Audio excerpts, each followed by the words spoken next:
to the original We the Thunder, which was like Yeah. 2 or 3 years ago, we kind of talked about like, this team doesn't have like that true enforcer. We don't have those big hitters. And while we've had like some guys that sort of fit that role, now it's like we got like kind of like a posse of like just hard, like grinder, tough guys that aren't going to back down from a fight. And you're also seeing like guys like Sergachev kind of like start to turn into like that mold of like a guy who's not going to step down. He makes those big hits at least once a game.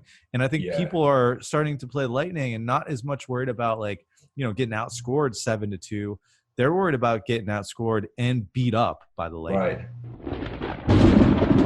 Initially, they go out and they make a couple of what I think are fairly good key acquisitions for depth forwards.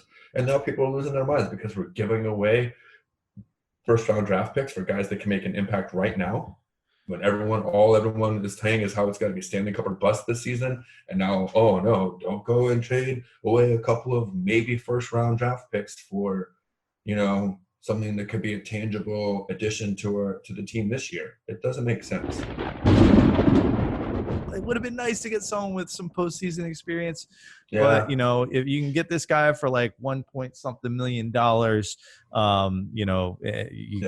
get him, and that's what they did. So I'm okay with the moves they made. I know a lot of people are upset, but like the thing is, what were you expecting? What were your expectations? Were you expecting the Lightning to like go make like this blockbuster move to get who like first of all, there wasn't really anyone like a blockbuster franchise changing player that was on the block, and we also already have those guys. Right. We don't need more superstars. There's no room on this team for more. In fact, that's another thing that I believe has been an issue for this team is there's been too much talent, too many superstars. There's not enough room for all of them to really stretch their legs and get their minutes and get to playing right. So you need more of the guys that are the depth guys that are used to not playing as much, as going out there running their shifts, but are still going to contribute whenever they have their moments.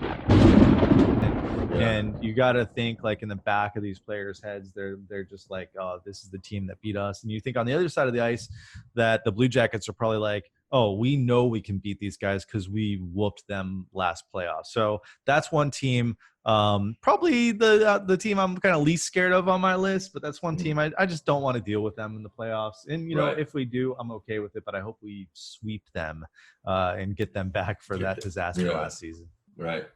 I got to say then probably the team that's fought towards the bottom, but again, kind of like you, just a team I don't really want to see is the Penguins.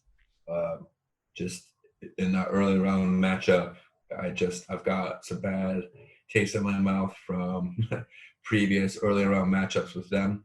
And with them being a team that's kind of banged up all season, if they get a couple guys back right towards the end of the season and they're playing good hockey, that's just not a team that you really want to go 7 games with early on,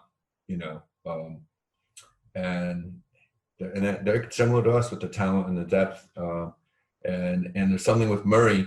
I just don't like he's good against us. On top of it, he's one of those goalies that just always seems to play out of his mind against us.